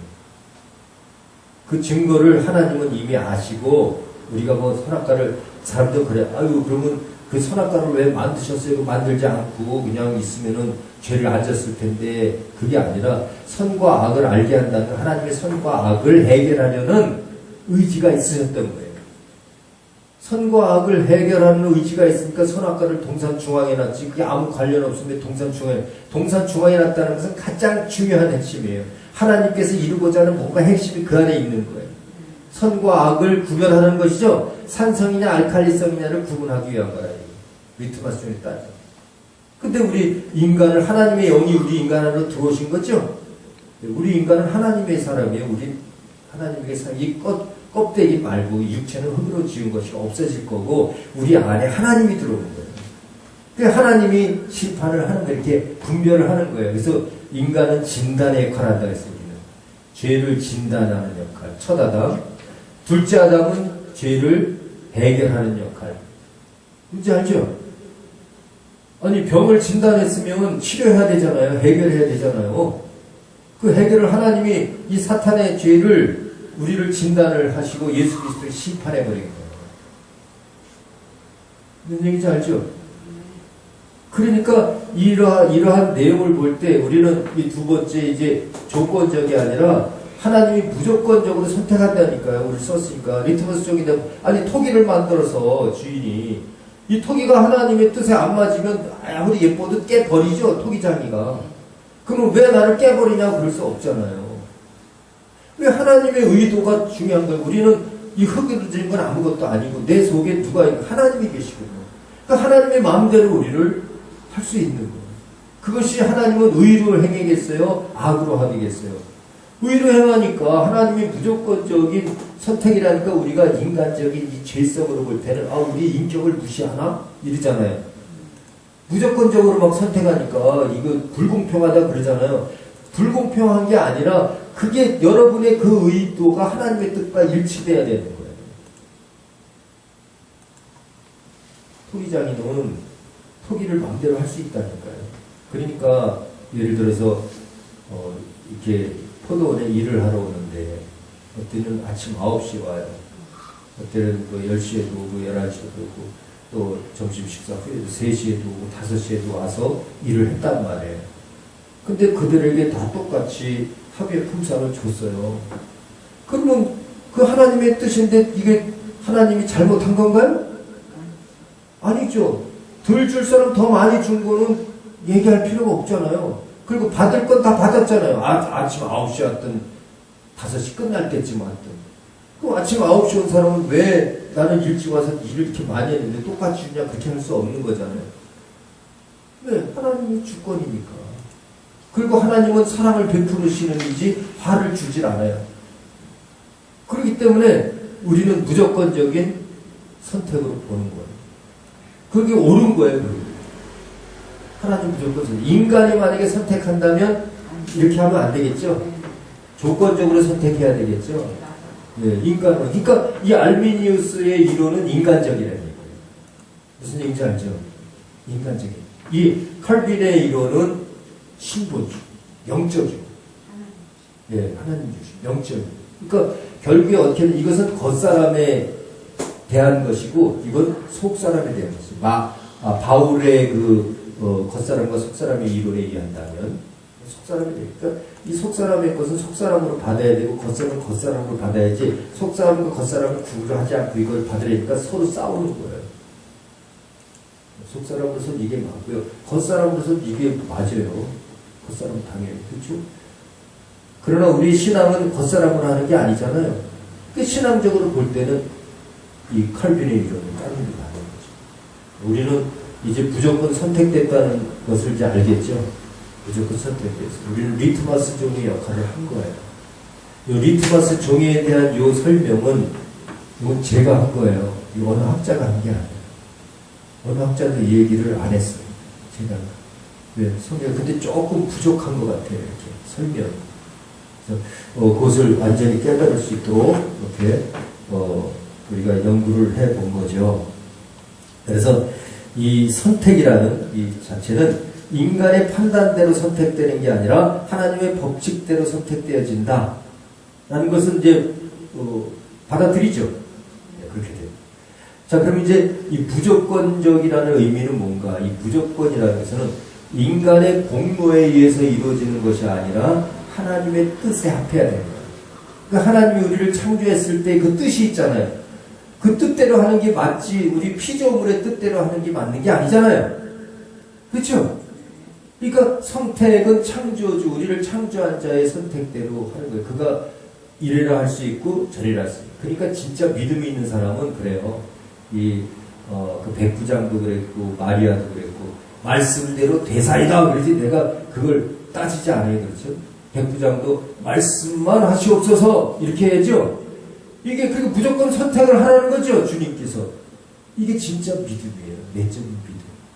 그러니까 우리가 무조건적이라는 의미는 그런 의미인 거예요. 이게 인간적으로 막 이거 불공평하고 우리를 무시했나 이렇게 육체적으로 인간적으로 생각하면 안 됩니다. 그렇게 인간적으로 생각하니까 인간이 뭐 로봇인가 이러면서 막 대항하는 거예요. 자, 우리 그렇다면요, 예수 그리스도의 반열에 들어간 자들을 한번 생각해보세요. 성경에 진짜 윤리적으로 비윤리적인 것 같은 여성들이 들어가 있죠. 여기 다말, 라합, 룻, 우리아의 아내, 그쵸? 이거 다 뭐 윤리적으로 좀 지금 생각할 때 비윤리적이에요. 다말도 유다 자기 시아버지한테 청년 비스름하게 20대를 따이자면, 그러나 이제 그때는 자녀를 낳아야 되기 때문에 자기 권리로 이렇게 한 건데, 이거 하나님의 뜻대로 했나요, 안 했나요? 아니, 하나님의 뜻이었어요, 다말은. 왜냐면 자수는 있어야 예수의 옳기를 마련하죠. 하나님 구약시대의 그 인문은요, 자손을 많이 낳는 거예요. 왜? 그래서 그 자손 중에 의롭게 하나님의 뜻대로 순종하며 사는 자들을 통해서 예수 그리스도가 오셔야 되니까. 예수 우리 육체로 와야 되잖아요. 그러니까 하나님의 뜻대로 하는 그 육체를 아브라함으로부터 다윗까지, 다윗에게 다 바빌로스 예수 그리스도까지 그 세계가 하나님의 뜻대로 한 사람들이라고요. 그 반열 속에 들어갔다는 것은 하나님의 뜻대로이기 때문에 들어간 거예요. 그렇죠? 또 라합도 마찬가지예요. 라합은 귀생 이방인이잖아요. 이방인. 아니 이 라합이 그 여리고 성에서 하나님의 뜻을 이루려는 그 정탐꾼을 도와줬잖아요. 그러니까 그 이스라엘이 망하지 않고 예수 옳기를 마련해 준 여인이죠. 근데 기생일지라도 하나님의 뜻을 하나님이 선택한 거죠. 선택했어요, 안 했어요? 선택했잖아요. 이게 인간이 조건적으로 선택했나요? 아니죠. 무조건 선택했죠. 예, 왜? 하나님의 뜻에 맞으니까. 그 무조건 선택이라는 걸 이렇게 하나님의 뜻에 맞기 때문에, 하나님의 계획 속에 들어있기 때문에 선택되는 거지, 내가 원한다고 되는 게 아니라고요. 어떤 인간의 조건을 보는 게 아니에요. 하나님의 뜻에 맞았기 때문에 선택되는 거죠. 또 룻도 마찬가지로 룻도 완전히 이방 여인인데 어떻게 이방 여인이 그 구원을 얻을 수 있어요? 이스라엘도 구원 얻기 어려운데. 그러나 이방 여인이지만 이는 어떻게 그 베들레헴으로 돌아서 하나님을 뜻을 존중하고 자기 이 여자로서의 그 일생을 어떤 남자를 만나서 육체의 욕정으로 그 오르바처럼 그렇게 살아간 것이 아니라 어머니의 하나님을 믿고 따라온 거 아니에요. 그렇죠. 베들레헴에 와서 결국 이 룻은 보아스와 결혼하잖아요. 보아스와 결혼해서 이세를 낳죠. 다윗의 할아버지, 그렇죠? 맞아요? 그러니까 결국 오벳이 이세를 낳죠. 다윗의 할아버지가 오벳이죠. 그러니까 이 룻을 통해서 오벳을 낳잖아요. 그것은 그냥 하나님이 이 룻을 택한 거예요. 무조건 택했죠? 왜? 하나님의 뜻에 맞으니까 택하는 거예요? 자, 하나님이 무조건 택했다는 의미는 뭔가요? 하나님의 뜻에 맞았다는 얘기예요. 예? 인간의 의지에 따라서 하는 게 아니라 하나님의 뜻에 맞았다. 또 우리아의 아내도 마찬가지지. 아니 자기 남편 밖에 나가서 전쟁에서 죽었는데 왕이 부른다고 해서 거기에 침실에 들어가요. 그래서 그 아이를 낳은 게 솔로몬이잖아요. 그렇죠? 그 왕 아주 훌륭한 왕을 낳잖아요. 인간적 윤리적으로 볼 때는, 조건적으로 볼 때는요, 그거 어떻게 구원 얻을 여자예요. 그러나 하나님의 입장에서 볼 때는 진짜 그 왕의 반열을 만들었어요. 하나님이 택하는 거예요. 그냥 무조건 하나님의 뜻에 합하기 때문에. 그래, 우리는 하나님에게 쓰임받는 것이 중요한 거지, 하나님의 의도와 떨어져 사는 것은 내가 인간을 아무리 착하게 살아도 선택받지 못한다는 거예요. 아무리 착하게, 아니 우리 아내보다 덜 착한 사람 있었어요? 더 착한 사람 많았어요. 라합은 기생인데 기생보다 더 착한 사람 없었겠어요? 많았어요. 그러나 하나님의 뜻에 합한 자, 하나님의 일에 충성한 말씀대로 순종하려는 그런 하나님이 뜻에 맞는 자를 하나님이 택했다는 거예요. 그러니까 여러분과 저도 그런 택함 받은 자가 돼야 돼요. 그것을 알았다면 우리 더 열심히 해야지. 그렇지? 알았다면 더 열심히. 자, 이제 무조건적이어야 한다는 거, 무조건의 의미를 알았어요. 무조건은 막 인간의 양심에 대한 무조건이 아닙니다. 양심과 관계 없어요. 하나님의 의도와 관계 있습니다. 하나님의 뜻과 관계 있어요. 자, 또한 이 왜 무조건적이어야 하나? 왜 무조건적이어야 하나? 아니 하나님이 뭔데 막 무조건적이에요. 이렇게 하면은 이건 참 인간적으로 믿음이 없는 거예요. 왜? 욥을 보세요. 욥은 마귀에게 당하면서도 하나님에게 불평했어요? 왜? 주권이 하나님에게 있기 때문에.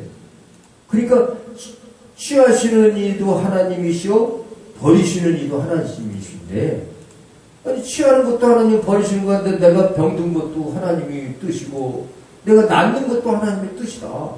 그리고 하나님이 불평하지 않죠. 우리가 그런 믿음을 가져야 된다니, 이게 바로 무조건이라는 거예요. 그러니까 하나님의 주권을 인정하는 사람은 무조건도 아멘 그리고 감사합니다. 그 알미니우스는 그렇지 않았단 말이에요. 조건적이라는 거죠. 하나님의 주권을 무시한 결과가 되어버린 거죠. 결론적으로 볼 때. 맞아요? 네. 그러니까 요 부분을 참 깨달아야 돼요. 이게 지금, 아니, 도르토에서 150번이나 이런 회의를 하고 우리 같이 이것을 막 주고받으면서 의논했다는 거는 이게 얼마나 어려웠나, 이런 것을 결정하기가. 그래서 1618년 도르토 회의에서 정한 거예요. 5대 강령을. 그러니까 신학을 안 하거나 또 이렇게 신앙을 내적으로 하지 않고 겉사람으로 하던 사람들은 이게 화가 나죠.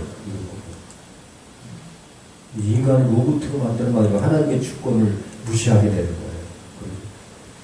하나님이 우리를 무시하든 뭐하든 그건 하나님의 뜻이죠. 모든 권세가 주께로부터 오지 않은 권세가 없잖아요. 내가 무슨 권세 있는 거지. 내 육체가. 겉사람은 다 썩어질 거예요. 썩어질 육체가 왜 그것을 토기와 같은 것들. 우리 속사람은 내가 아니고 하나님이면 이걸 믿어요. 내 속에 하나님이 아니고 내가 있으면 이걸 못 믿는 거지. 그러니까 알비니우스는 그래서 인본주의라는 게 내가 신앙생활하는 거예요. 겉사람으로 할 때는 이게 맞는다니까 아니에요. 우리는 겉사람으로 하는 게 썩어질 것이 겉사람. 속사람은 내 속에 내가 사는 것이 아니라 내 속에 그리스도가 사신 거예요. 주님이 살았다고 생각해요. 오늘 조금 이제 깊이 들어가고 있어요. 이해가 가시면 참 신앙을 할 수 있고요. 우리가 참 전도를 할 수 있어요. 이 부분이 이게 잘 우리가 해야 돼요. 자, 그러면 이 무조건 선택이 주는 결과는 뭡니까? 무조건 선택. 그럼 하나님이 무조건 선택하도록 했다고 우리가 시인하고 나는 무조건 선택받은 자다. 또 하나님이 버릴 수도 있다. 라는 것을 인정한 사람은 결국 하나님의 사랑이 그 안에 이르는 거예요. 사랑을 느끼게 돼요. 하나님이 택하고 안 택하는 것은 사랑하기 때문에 그런 거예요. 예를 들어서 자, 보세요. 노아 시대 때 네피림을 물로 다 쓸어버렸죠. 버렸죠. 유기됐잖아요. 그리고 노아의 8가정은 선택됐어요. 그러면 이 네피림에게는 악한 하나님이고 노아에게는 선한 하나님인가요? 어떻게 생각해요? 어떻게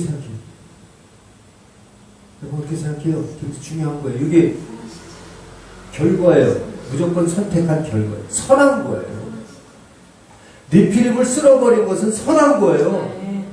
어떤 사람이 그 전에 그러더라고요. 나는 하나님을 못 믿겠대요.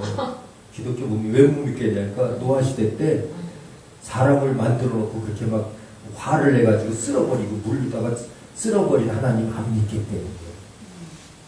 이걸 왜? 알미니우스의 생각을 가졌기 때문이죠. 하나님의 선택이 우리에게 그 결과는, 우리를 선택한 결과는 사랑인 거예요. 자, 예를 들어서 그때 네피림을 하나님이 물로 쓰리지 않았다면 그 육체 사람이죠. 그냥 우리 겉사람도 나중에 썩을 거죠. 맞아요? 어차피 썩을 거 그것을 버리지 않았으면 이 죽은 영이 이 아담의 영과 연합이 돼서, 아담이 아니라 노아의 이 영과 연합이 돼서 여기도 네피림이 돼버려요. 네피림이 됐다는 것은 뭐 짐승과 같이 된 거거든요. 짐승이 하나님을 알 수 있는 기능이 있어요, 없어요? 없죠. 그러면 알 수 있는 기능이 없어지는 거예요. 그럼 모든 인류는 다 이제 파괴해요. 하나님도 참 그런 하나님이 아니잖아요. 인류가 다 파괴. 그러니까 지금 우리는 노아의 자손이 된 거죠. 예수를 통해서 구원 얻을 길이 생긴 거죠. 그럼 어차피 흙이야 뭐 이거 어디서든지 많은 건데 예수님이 이 돌들을 주어서 아브라함 후손을 만들 수 있다고 그랬어요. 흙 같은 존재예요, 우리 인간은. 뭐 그 혈육 갖고 딸이 너는 아브라함이 보다 네가 앞섰다는 얘기냐 막 이러고 따지니까 이거 흙의 존재 갖고 따지잖아요, 그들이. 흙의 존재는 아무것도 안 해요. 이것은 유교적인 관점에서 그거 잘못된 거죠. 그런 거는 뭐 나이가 많고 적고 뭐 섬겨야 되고 이게 아니고 똑같은 흙인데 돌로다가 내가 아브라함의 자손을 만들 수 있다까지 얘기했는데, 그러니까 이 겉사람의 것을 얘기한 것이, 이 겉사람은 어차피 없어질 거니까 그거 쓸어버렸는데, 뭐 일찍 쓸어버렸는데 감사지. 우리 영도 마찬가지예요. 우리 사람이 죽은 것이 귀한 것이, 그게 중요한 것이 아니라 육체는 죽을지라도 영이 살아야 됩니다. 하나님의 그 목표는 우리 영원히 있어요. 그렇기 때문에 하나님이 선택할 때 영적으로 우리를 무조건 선택한 거지 육체의 모습을 보고 선택한 거 아니에요. 그러니까 보면요, 예수도 볼품이 없었대요. 육체적으로는 진짜 볼품이 없었어요. 품새도 없고 모양새도 없고, 그가 백마 타고 오는 그런 멋있는 사람이 아니라 이거 노새라고 그러나? 노새? 이렇게 멍에도 한 번 매지 못한 그런 마가지 타고 가잖아요. 이렇게 낙이 그렇죠. 낙이 타고 가잖아요. 멋있는 백마 타고 가는 거. 그러나 그 광경이 참 호산나. 다윗의 자손이요. 그 다윗의 자손이라는 것도 하나님의 뜻대로 한다는 의미지, 하나님의 선택된 자로 오실 분이요 그런 뜻이지, 선택된 자로 오신 분이요 그 뜻이 다윗 그 인간을 얘기하는 게 아니에요. 다윗의 자손이라고. 그러니까 하나님의 사랑을 느낄 수 있다. 무조건 선택을 한 것은 우리를 사랑이기 때문이다. 그걸 알아야 돼요. 무조건 선택이라고 그러니까 뭐 불공평하다 그러면 안 된다. 그 결과를 보면 사랑을 느끼는 거예요. 그러니까 우리 구약세를 통해서 네피림이 죽지 않았다면 우리 구원 얻을 자는 한 사람도 됐어요. 우리가 짐승처럼 그냥 사는 거예요, 지금. 하나님을 몰라요. 제가 이렇게 우리가 같이 이렇게 연구하고 하나님의 말씀 공유할 능력이 없어요. 기능이 없어요. 어떻게 그런 기능을 갖겠어요? 우리는 이것은 영적인 기능이에요. 지금 이런 기능들이. 이런 걸 깨닫고 아는 것이. 짐승들은 이걸 몰라요. 네피림은 이런 걸 전혀 모르는 거예요. 연구를 할 수도 없어요. 도로토 회의가 아니라 뭐 돌 회의도 안 될 거예요. 그거는 다 버린 거야. 그러니까 이 무조건 선택의 결과는 사랑입니다. 하나님은 사랑이시기 때문에 그 사랑을 보고도 우리는 이제 느낄 수 있어야 돼요. 무조건 선택이 그냥 뭐 막 로봇처럼 했다 이렇게 우리는 알면 안 됩니다. 이해가 갑니까? 네. 그 다음에 이 제한 속죄, 제한됐다. 리미티드 어톤먼트. 이것은요, 이 제한 속죄라는 것은 특별한 구속이다. 특별한 구속. 이 특별한 구속인데 뭐냐면, 아니, 하나님이 전체를 다 구원하시는 거지, 뭐 제한된 사람만 구원하냐. 그러니까 하나님이 선택했자고 그랬잖아요. 이미 선택된 자들이 있었다. 이미 선택된 자들은 뭔가? 성경에 보니까 하나님은 잃어버린 양을 찾으러 왔대요. 잃어버린 양? 아니 전체의 양이 아니고 잃어버린 양을 찾았대요. 잃어버린 양이라는 것은 하나님의 마음에 있는 양이거든요. 하나님이 긍휼히 여기고 건져야 되겠다고 그렇게 작정한 창세전에 작정한 그 양을 찾으러 왔다. 잃어버린 양. 그러니까 그 잃어버린 양을 찾을 때 제한적이지 잃어버린 양을 온 인류를 그렇게 생각하는 것은 아니다. 99마리 양이 있어도 그 한 마리를 찾으러 오시는 거예요. 그래서 이 제한됐다는 것은 제한적 구속의 특별한 여러분과 제가 참 이렇게 특별하게 이렇게 하나님의 선택을 받은 거예요. 이 시대에 하나님의 종이 되고 하나님의 사역을 감당하겠다는 생각을 가지고 이렇게 우리가 하나님의 말씀을 연구하고 있다는 건요. 이건 이미 선택된 증거예요. 그러니까 그게 바로 사랑이거든요. 우리는 그 기능이 살아있는 거예요. 얼마나 믿지 못하는 자들 얼마나 불쌍해요. 그러니까 빨리 그들에게 전해서 하나님께 예정된 자들은 다 들어와야 돼요. 예정된 자가 아직 안 들어왔기 때문에 그리스도께서 재림 안 하시는 거죠. 그럼 예수님께서 재림했다는 것은 예정된 그 제한된 인원이 딱 들어오는 순간이죠. 그때 오시는 아직까지 주님이 재림하지 않으셨다는 것은 하나님의 예정된 구원이 아직 안 이루어졌다는 거죠. 그렇죠? 그렇게 생각하면요, 우리가 정신 바짝 차려야 돼요. 아직까지도 2000년이 지났는데 하나님이 원하는 수가 안 찼네. 웬만한 믿음 가지고는 안 되겠네. 그렇죠? 확실한 믿음을 가지고 있습니다. 대충 믿는 믿음 가지고는 안 돼요. 신실한 가져요. 자, 이렇게 성경 말씀에서도 이 제한적 속죄에 대해서 얘기합니다. 맞습니다. 그래서 무조건 이 선택이라는 것은 또한 피를 흘리셨기 때문에 할 수 있는 말씀. 제한 속죄. 무조건 선택이에요.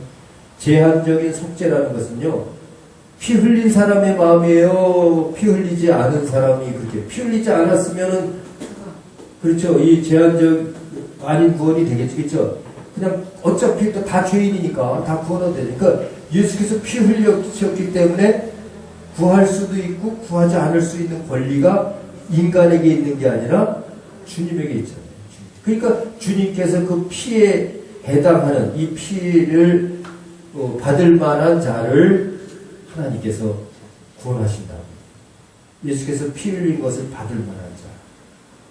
아니 예수를 팔아버린 자가 그 피를 받을 만한 자격이 있을까요? 그러니까 제한된 자들. 예수 그리스도 그렇게 피를 흘렸는데 나는 내 마음대로 예수 피 흘렸든 말든 뭐 나만 잘 먹고 잘 살면 되지. 이게 구원 얻을 만한 대상이 될까요?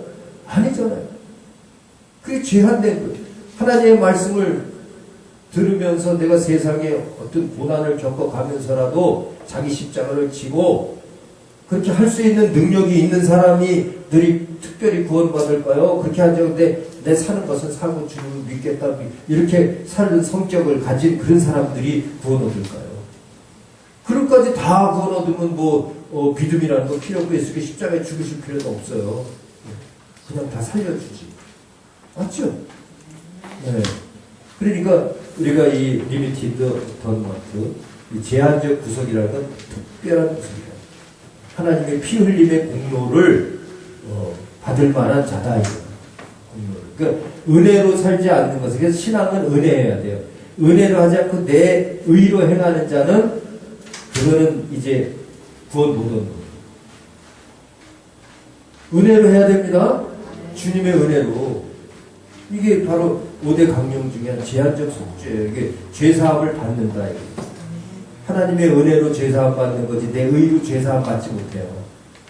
그러니까 인간이 판단해서 저 사람이 좋은 사람이야 그렇다고 그 사람이 구원 얻는 거 아니라고요. 예수님이 저는 참 너는 내가 무화과 나무 있을 때 보았노라. 그러면 예수의 마음에 들은 거예요. 그게 제자가 되잖아. 너 나를 따르라. 그런데 이 부자니까 돈이 많으니까 안색이 변해서 얼굴이 뻘개져가지고 내가 어떻게 따라갑니까? 그리고 도망간 사람이 구원 얻을까요? 아니죠. 그러니까 이게 제한이 돼 있다. 제한적. 자, 이 성경에서도 이 제한적 속죄를 말하는데, 이제 예수 그리스도께서 마태복음 21절에서 이 땅에 태어나실 때, 이 땅에 오실 때, 그 예언의 말씀도 있어요. 처녀가 잉태의 아들을 낳을 것이요 그 이름을 임마누엘이라 하더니 그 이름을 예수라. 이는 그가 자기 백성을 저희 죄에서 구원할 자이시다. 그렇죠? 거기서 무슨 백성이라고 했어요? 모든 백성? 자기 백성. 그러니까 아버지께서 나에게 맡겨준 자들은 다 살아내라 그랬죠? 거기서 아버지께서 맡겨준 자가 있대. 나에게 맡긴 자가 있대. 그것은 이미 제한적 그 속죄임을 알 수 있어요. 예수께 십자가에 주셔도 그 속죄, 그것은 이제 결과를 얘기하는 게 영적인 결과를 얘기하는 거예요. 영적인 결과는 제한적이다.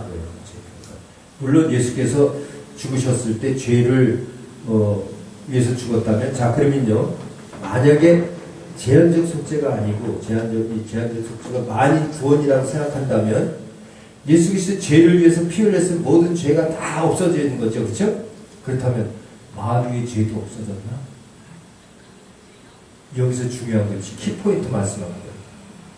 예수께서 십자가에 죽으셨다고 해서 마귀의 죄가 없어졌냐고. 마귀의 죄는 배가 됐어요. 그러니까 마귀에 속한 자들도 없어졌나? 아니요. 마귀에서 떨어져 나올 자들만 속해진 거예요. 마귀에서 떨어져 나올 자들만. 그게 이제 제한적 속죄다. 마귀에서 떨어져. 그러니까 이 땅에서도요, 진짜 이 스승을 배반하거나 그 의를 행하려는 자들을 배반하거나 자기 뜻에 안 맞는다고 막 내치거나 이거요, 무서워. 하나님의 손에 빠져드는 것이 무서울진저. 이 하나님을 올바로 믿음인데 그러지도 않아요. 몰라서 그러는 거예요. 그러니까 그런 자들 볼 때 불쌍해. 떨어져 나가서 불쌍한 것이 아니라 몰라서, 하나님을 몰라서 불쌍해. 예수님의 마음, 가룟 유다 자체가 예수님의 제자였어요. 불쌍한 거. 너는 세상에 태어나지 않은 것이 나을 뻔했다. 불쌍한 거. 그렇다고 예수님이 그를 용서해 주시고 그 죄를 다 사해서 구원시키나요? 아니요. 모르니까. 넌 세상에 태어나지 않은 것이 나올 뻔했다. 이렇게. 참, 우리가 이런 부분들을 이제 구원론을 통해서 지금 깊이 들어가고 있어요. 무슨 의미인지 그런 것들이. 제한적 속죄. 자, 이제 우리가 제한 속죄까지 봤고요. 이제 알미니안도 거기에 대한 대항하는 것이 있어요. 왜냐하면 무제한적이다, 만인 속죄설이다. 그걸 보면요, 성경 말씀 그런 것 있어요. 모든 사람을 위하여 자기를 속전으로 주셨으니, 이런 말도 있어요. 오직 너에 대하여 오래 참으사 아무도 멸망치 않고 다 회개하기에 이르기를 원하노라. 자기가 모든 사람을 대신하여 죽으심은 우리가 생각건대 한 사람이 모든 사람을 위해 죽었은즉 그 한 사람으로 말미암아 모든 사람을 살리라. 하나님이 세상을 이처럼 사랑하사 독생자를 주셨으니 이는 저를 믿는 자마다 멸망찮고 영생을 얻게 하려는 그것으로 맞춰집니다. 믿는 자마다 할렐루야. 여기서 끝나는 거니까 예수께서 죽은 것은 사탄을 위해서 죽은 것은 아니지만 모든 죄인을 위해서 죽은 것은 맞다. 그러나 그 속죄는 모든 자가 속죄받는 것이 아니라 믿는 자만 속죄받는다. 그렇죠? 결국 우리가 그것을 깨달아야 합니다. 이게 제한적 속죄가 되는 거예요. 자, 그 다음에 이제 만인 구원설의 모순, 만인이 다 구원 얻는 그 모순에 대해서 우리가 만인 제사장하고 틀린 겁니다. 만인 제사장이라는 것은요, 구원 얻은 자에게 하는 소리예요. 죄인도 다 만인 제사장 아닙니다. 아니, 죄인이라는 건 내 영혼이 살지 못한 거죠. 구원 얻지 못했죠. 아니, 죽은 영혼이 무슨 제사장이에요.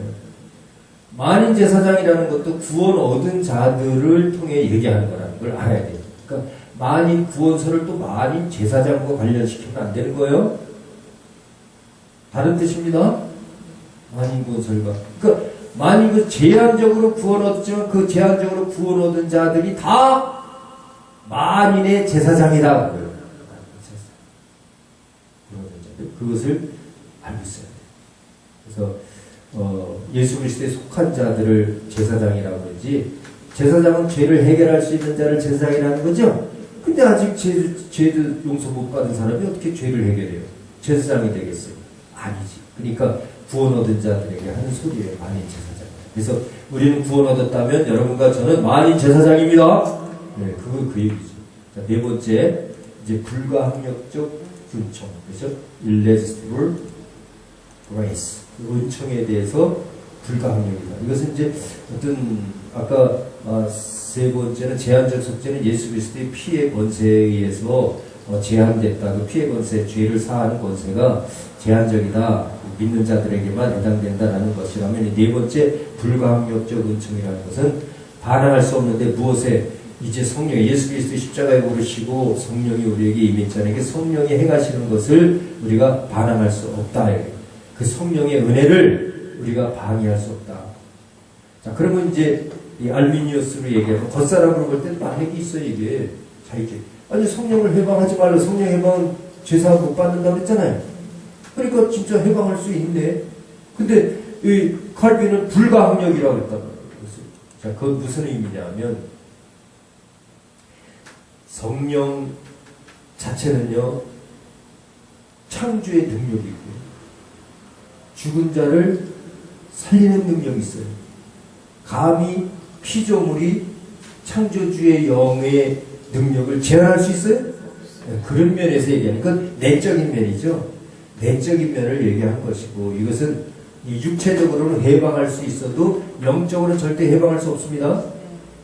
영적으로 하나님을 해방할 수 있는 자는 아무도 없어요. 근데 육체적으로는 하나님 믿는 사람들 해방할 수 있어요. 그렇죠? 알미니우스가 얘기한 것처럼. 자, 그렇다면 영적으로 하나님 해방할 수 없다면, 자, 사탄이 하나님을 이길 수 있다고 생각해요? 없다고 생각해요? 전혀 없죠. 사탄은 그런 불가항력이잖아요. 아니, 사탄도 하나님을 이기지 못하는데 인간이 하나님을 이긴다고? 해방을 한다고? 안 되잖아요. 그 의미예요. 불가항력이라서 irresistible grace. 더군다나 은총력이죠. 하나님의 영광의 빛을 누가 막을 수 있겠습니까? 빛이 가면 어두움이 빛을 막나요? 아니죠. 빛이 어둠을 쫓아내잖아요. 그러니까 불가항력이에요. 그 의미를 얘기하는 거지. 그 의미를 얘기하는 거지. 우리 왜 육체적으로 행한 것을 얘기하는 게 아니에요. 그러니까 이 칼빈의 오대강령은 신앙적이요, 이 내적이요, 영적인 문제들을 속사람의 것을 다루고 있구나. 그래서 알아요. 그러니까 이 신앙을 이렇게 속사람으로 했어야지 겉사람을 한 사람들은요. 그러니까 이 이 겉사람으로 신앙생활을 한 사람들을 향해서 이게 이제 정통신학이라고 그러는 건데, 이 정통신학을 아는 사람들이 자꾸 이단이라고 했던 거예요. 근데 그들은 모르는 거지. 모르는 거지. 인간적으로 신앙생활 했으니까. 그러니까 다 인간적으로 스틀리면 하고, 안 스틀리면 또 맞으면 하고, 이런 게 인간이야. 내 고집대로 하고. 자기 자신을 부인할 수 있어야 돼, 겉사람은. 이게 진짜 신앙의 정통신학이에요. 하나님이 원하신다면 죽으라면 죽겠나. 주 안에서 죽는 자가 복이 있도다. 이게 다 이 영적인 내적 신앙을 가졌기 때문에 중요한 부분입니다. 자, 불가항력적 반항할 수 없는 힘이다. 그러면 반항할 수 없다면 그 힘은 무슨 힘이길래 반항할 수 없을까? 은혜의 힘이기 때문에, 죄를 해결하는 힘이기 때문에, 죄를 해결하는 힘 앞에서 누가 반항할 수 없죠?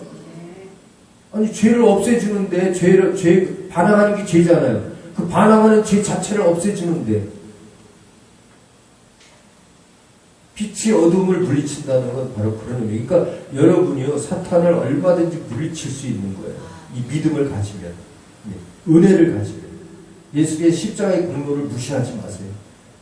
십자가의 공로는 이미 사탄의 그 뱀의 이빨을 빼버린 격이에요. 예수가 십자가에 죽으셨다는 것은 그 뱀의 이빨, 독사의 이빨을 뺐다, 영적으로. 그런 의미라. 뭐 두려울 게 없죠, 이제. 쫓아내면 되죠. 발로 밟으면 되죠. 같이 예수님 밟은 거죠. 이렇게. 그게 은혜의 힘이라고. 은혜의 힘. 그래서 그리스도의 사랑이 나를 강권하시는도다. 이런 말씀도 있죠. 고린도서 5장 14절. 그리스도의 사랑이 나를 강권한대요. 이게 은혜의 힘이에요. 그러니까 성령을 받아라. 너희가 네 죄든지 사하면 사해질 것이요, 네 죄든지 그대로 두면 그대로 있으리라. 그렇죠. 저항을 해도 주 예수의 이름으로 성령을 통해서 귀신을 내어 쫓으면 하나님의 나라가 너에게 임한다. 그렇죠. 이렇게 불가항력적 은총이다. 하나님의 은총은 내가 거부한다고 해서 없어지는 게 아니에요. 모든 것 하나님은 강력하게 우리에게 은혜를 주시는 거예요. 그래서 참 이게 사랑이에요. 이웃사랑을 하는 이유가 그거예요. 하나님이 우리를 사랑한 거는 우리가 하나님을 찾은 것이 아니라 하나님이 우리를 먼저 사랑하신 거죠. 이게 불가항력이죠. 우리가 뭐 난 사랑해주세요 이렇게 했나? 사랑하지 말라고 해도 하나님은 사랑했다고. 불가항력이에요. 감사하죠. 자, 그 의미를 우리는 깨달아야 돼요. 마지막으로 이제 그 성도의 견인이라는 게 성도의 견인. 한번 하나님이 사랑하고 성령으로 인치면요, 이게 이제 완전 성화가 되는 거예요. 여기서 성도의 견인이라는 건요, 이거는 무슨 의미냐면, 우리가 구원 얻은 자는 완전 성화됐다. 완전 성화. 그래서 이제는 다시는 구원에서 떨어지지 않는 거예요. 이건 뭐냐면 우리 영혼의 도장을 찍으면 이제 찍는 그때까지가 힘든 거지, 찍혔으면 이제는 하나님이 된 거예요. 하나님, 내 속사람은. 그래서 예수의 이름이 찍혔다는 것은 내 속사람이 하나님이죠. 내가 산 것이 아니라 내 속에 하나님이 사신 거예요. 예수가 산다고요. 내가 산 것이 아니에요. 이제는 인쳤다는 거. 그것이 완전 성화예요. 예수님이 뭐 더 계속적으로 더 성화되나요? 의인인데? 그렇죠. 그러니까 우리가 의롭다함을 받는 것은 내 겉사람이 의로워서가 아니라 내 속에 주님이 의로워서. 주님의 의 때문에 우리가 의로워진 겁니다. 인간의 의로는 아무도 의롭다함 받을 사람이 없어요. 예수 믿어도 의로운 게 아니에요. 겉사람. 주 안에 예수가 내 영을 연합해서 내 영을 깨끗게 하시고 들어오셨으니까 그 주님이니까 의로. 그래서 내가 뭐 일을 해야 할 때 내 이름으로 행해야 되나 내 속에 예수의 이름으로 행해야 되나요? 그렇죠. 예수 이름으로 했다면 내 속에 예수가 있으니까 예수 이름이죠. 내 이름으로 하는 건 겉사람으로 하는 거죠. 그러니까 이거를 완전 성화라고 해야 돼요. 겉사람스. 여기서 이제 여기서는 완전 성화, 이것은 이제 계속적 성화예요. 구원을 얻을 수도 있고 계속 변화된다는 거죠. 구원하는 것이. 이건 이제 계속적 성화.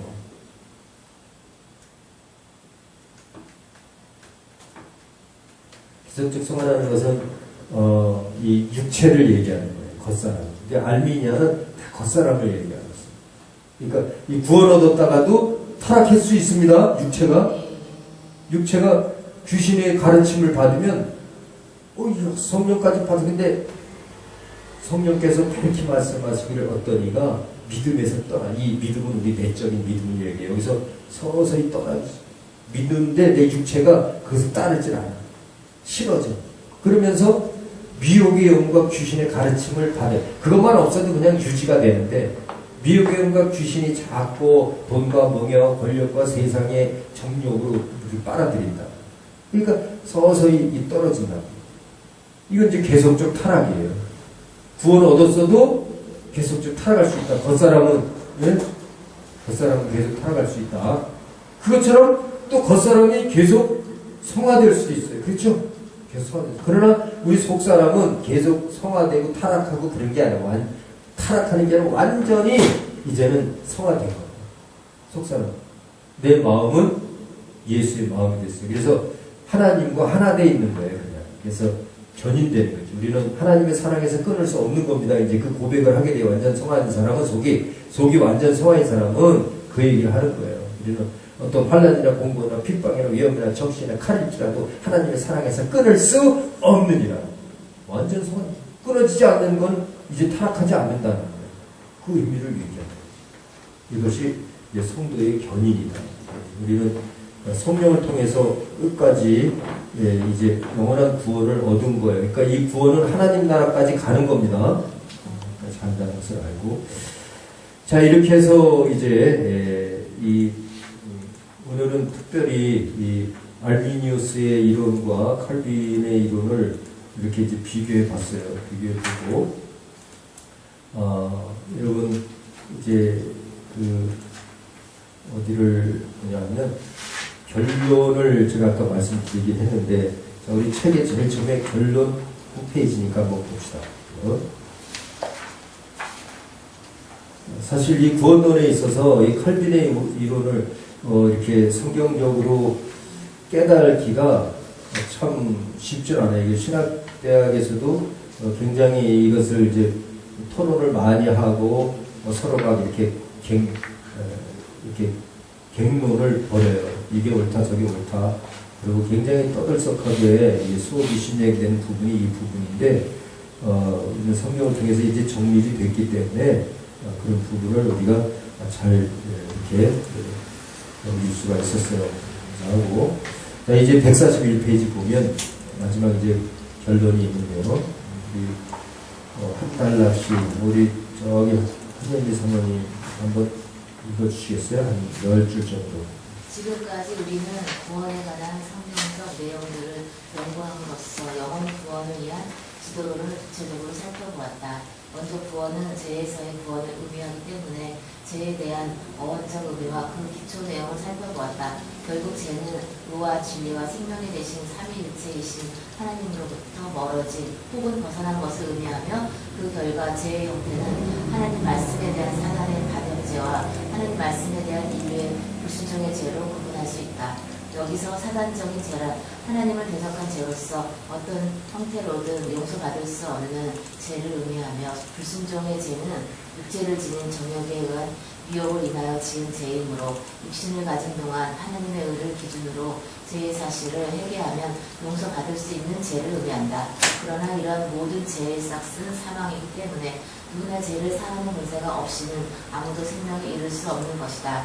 그렇다면 누구나 죄값을 치를 수 있는 죄사하는 권세가 없다면 아무도 스스로 죄사함을 받을 수 없고 결국 구원에 이를 수 없는 것이다. 네, 여기까지. 그러니까 우리가 이제 그 1장, 2장 중에서 배운 내용들이죠. 이렇게 정리해서. 그래서 죄는 사단적인 죄가 있고 불순종의 죄가 있고, 그래서 하나님께 멀어진 것이 하와지야. 그래서 멀어졌던 것이고, 그래서 영혼 구원은 이런 죄에서부터 이렇게 죄의 해결이 이루어져야 하는 것이고, 죄의 삭은 사망이기 때문에 그 사망에 이르지 않게 해서 죄를 해결해야 되고, 그것이 바로 이제 구원에 이르게 되는 것이다. 이렇게 되는 거예요.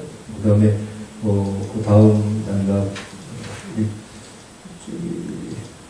그 박 목사님 책 없나요?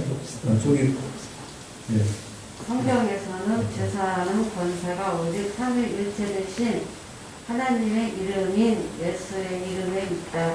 곧 예수의 이름을 증거하는 이는 셋이나 물과 피와 성령이며 이는 합하여 하나인 것을 성경은 증거하고 있다. 곧 구원은 사랑의 말씀의 권세로 가능하며 또 은혜의 십자가 보혈로 권리로 가능하고 진리의 성령의 중생력으로 가능한 것을 의미한다. 이 셋은 합하여 하나이듯 구원 얻는 자를 증거하는 예수의 이름으로 하나된 곧 인쳐진 내주 임재의 결과를 나타낸다. 그렇죠. 그러니까 그러면 이제 구원은 이 죄에서의 구원인데 그 죄를 해결해야 되잖아요. 그 죄를 해결할 권세가 그러면 무엇이냐? 결국 그 죄를 할 구원의 주인은 삼위일체 되신 하나님입니다. 삼위일체 되신 하나님이라는 것은 그 셋의 증거가 물과 피와 성령이 말씀을 통해서 또 예수의 보혈을 통해서 성령을 통해서 이것이 이루어지고 그 구원에 그 이르게 하는 것은 삼위일체 하나님의 말씀, 예수 그리스도의 보혈의 그 또 권리, 또 진리의 성령을 가진 중생력 이러한 것을 통해서 하나님을 통해서 우리가 구원을 얻게 되는 것이다 하는 거죠. 그 다음에 이제 모든 인류부터 또 모든 인류가 예수의 이름으로만 구원 얻을 수 있다는 사실을 성경을 통하여 살펴본 바와 같이 예수의 오신 길과 예수님의 지상 사역을 통하여 알 수 있다. 그가 온 길은 사망 권세자인 사탄의 계계에 의한 위태로운 사망의 길에서 성령의 이끌림과 도움에 의한 생명의 길로 인도함 받는 길이었으며 그의 지상 사역은 온전한 전인적 구원 사역이었다. 이러한 구원 사역의 구체적인 내적 사역의 내용은 성경에 나타난 구원의 소정이 나타난다. 로마서 8장 30절에는 그 기준의 세 기둥을 설명한다. 곧 예정된 소명과 칭의와 영화의 관계이다. 특별히 이러한 구원의 소정에 대하여 웨스트민스터 신조에서는 성경의 내용을 더 구체적으로 정리하였다. 소명 중 회개와 믿음 회신, 칭의 양자 변의 상황, 영화의 관계를 설명하였다. 그렇죠. 예. 자, 그래서 이제 모든 인류가 그러면 이제 삼위일체 하나님에서 그 죄를 해결할 수 있다면 예수의 이름으로만 구원 얻을 수 있는 천하인간에게 구원 얻을 만한 예수 이름밖에 없다 이렇게 하면서 결국 성경에서 예수의 오신 길을 우리가 알고 그 예수 오신 길 보니까 사탄이 그 구원을 못하도록 구세주 예수 그리스도 오는 길을 계속 방해해왔다는 것을 우리가 또 연구해봤죠. 네. 그다음 예수님의 지상사역을 통해서도 볼 때 예수님께서 그 죄를 해결하는 그 일들을 감당했단 말이에요. 이런 것을 통해서 이 사망 것의 사탄의 계기에 의한 그런 길에서 성령의 이끌린 도움을 통해서 생명의 길로 인도하는 그런 구원 사역이었다. 그래서 예수님의 전인적 육체적 유혹과 또 정신적인 것, 또 영적인 모든 면을 구원하는 온전한 전인적인 구원 사역이었다. 그래서 로마서 8장 3절을 통해서 그 구원 사역의 서정, 그 순서를 우리가 알아봤고요. 그 다음에 제가 한번 보겠습니다. 이제 한편 구원에 대해 성경은 구약과 신약의 관계성에서도 철저하게 구속사적 증거를 표현한다. 특히 구약 성경은 앞으로 있을 메시아의 구원에 대한 예표들을 기록하였고 또 신약의 성경은 그리스도의 구원에 대한 실상들을 기록하고 있다. 이 구약의 메시아에 의한 구원 예표 기사 내용을 나열하면 우리가 배운 바와 같이 노아 방주 사건 이해하죠? 여기다 구원의 예표입니다. 또 모세 출애굽 사건의 구원 예표, 여호수아 가나안 정복 사건의 구원 예표. 이제 노아 방주는 말씀에 대한 것이었고 모세 출애굽은 예수 그리스도의 십자가 사건을 예표한 것이었고 그 구원에 대한 것, 여호와 가나안 정복은 성령에 의한 구원 사역의 예표였고 사사 활동에 의한 구원 예표. 이것은 왕도 없고 제사장도 없고 아무도 없지만 하나님께서 그러한 가운데도 절대 주권으로 이제 사사들을 세워서 구원하고 있다는 그런 구원 예표, 특히 룻기에 나타난 신랑과 신부로서의 구원 예표는 이 교회에 해당하는 구원 예표. 교회는 하나님의 몸이기 때문에 신랑과 신부의 관계로서의 구원 예표다 이렇게 말씀드렸고, 역사서에 나타난 승리자로서의 구원 예표. 이 역사서는 진짜 영적인 싸움에서 승리하는 우리 예수 그리스도의 승리권 세자로서의 구원 예표다. 그래서 선지자 마지막까지 견디는 자는 구원을 얻으리라 했던 것처럼, 또 선지서에 나타난 천국의 임재적 구원 예표. 그래서 선지자는 예수 그리스도 오실 것을 예언했잖아요. 예수 그리스도는 바로 하나님 나라를 쓴 천국과 같은 거죠. 천국의 의미를 통치권이라는 의미를 볼 때 만왕의 왕이요 만주가 되시는 그 예수 그리스도, 바로 그가 하나님 나라가 이 땅에 온 것이기 때문에 회개하는 천국이 갖고 왔느니라. 그 천국은 곧 예수 그리스도였다. 그래서 천국의 도래는 예수 그리스도로 말미암아 도래됐고, 천국의 임재는 예수 그리스도 오셔서 하나님의 영, 예수 영, 곧 보혜사 성령이 이 땅에 오심으로 천국이 임재됐고, 또 이제 그 천국이 예수 그리스도의 그 재림에 의해서 이제 완전히 완성이 될 것이다 라는 것을 우리가 그 예표를 구약을 통해서 또 신약을 통해서 들었습니다. 자, 그 다음에 다른 한편 구원 얻은 자로서의 삶에 대하여 주님은 산상수훈의 핵심인 주기도문을 통하여 제자들이 가르쳤다. 그래서 주기도문에 대해서 우리 또 공부했죠. 제자들에게 구원받은 또 변화적 삶의 모본이 된다. 제자들 또한 이러한 삶을 살도록 분부한 주님의 가르침을 땅끝까지로 가르쳐 지키게 하는 지상명령으로 받았다. 결국 누구나 주기도문의 가르침처럼 살아가는 자는 구원받은 자로서의 증거력을 소유했다고 할 수 있다. 그리고 주기도문의 기도적 삶의 목표와 대상은 아버지, 하나님 아버지의 이름과 나라와 그 뜻이 이 땅에서 이루어지도록 살아가야 함을 계시한다. 여기서 그 아버지의 뜻은 구원과 밀접한 관계를 가진다. 이것을 당신 청혼의 삶이라고 한다.